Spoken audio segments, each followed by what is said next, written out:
ဆုံးတော့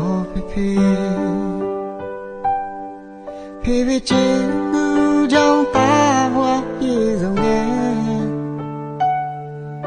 အသေးမဲ့တဲ့ကျွန်တော်ဟာဒီလိုဒုက္ခလမ်းတွေထဲ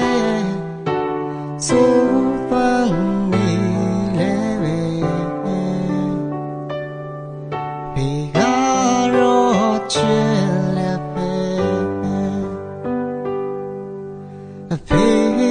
တိုင်းမြေရန်ဖေဖြေမလိုက်တဲ့မြာခဲ့သားရဲ့မျက်ရည်ရာ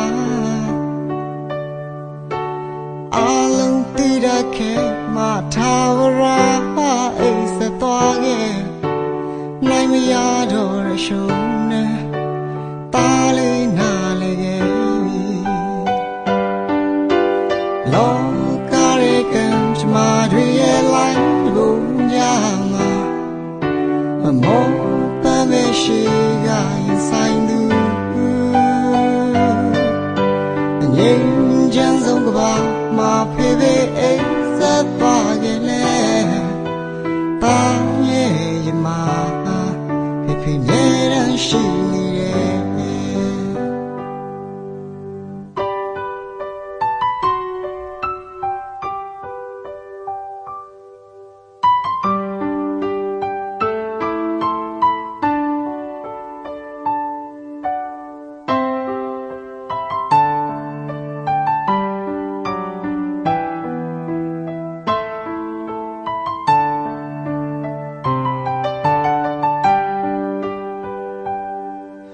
အဖေ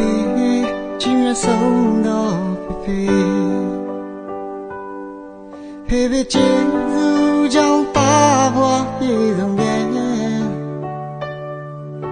အသေးမဲ့တဲ့ကျွန်တော်ဟာဒီလိုဒုက္ခလမ်းတွေထဲဆိုပန်းနေလဲပဲအဖေကတော့ချစ်အဖေတိုင်းမြေရန်ဖေဖြေလိုက်တဲ့မြာခဲ့သားရဲ့မျက်ရည်များအလုံးတိရခဲ့မထာဝရအိမ်ဆက်သွားခဲ့နိုင်မရတော့ရရှုံးနေသားလေးနာလေခဲ့ပြီလောကရဲ့ကံတွေရဲ့လိုက်တဘုံကြမှာမမောပန်းမရှိကရင်ဆိုင်သူ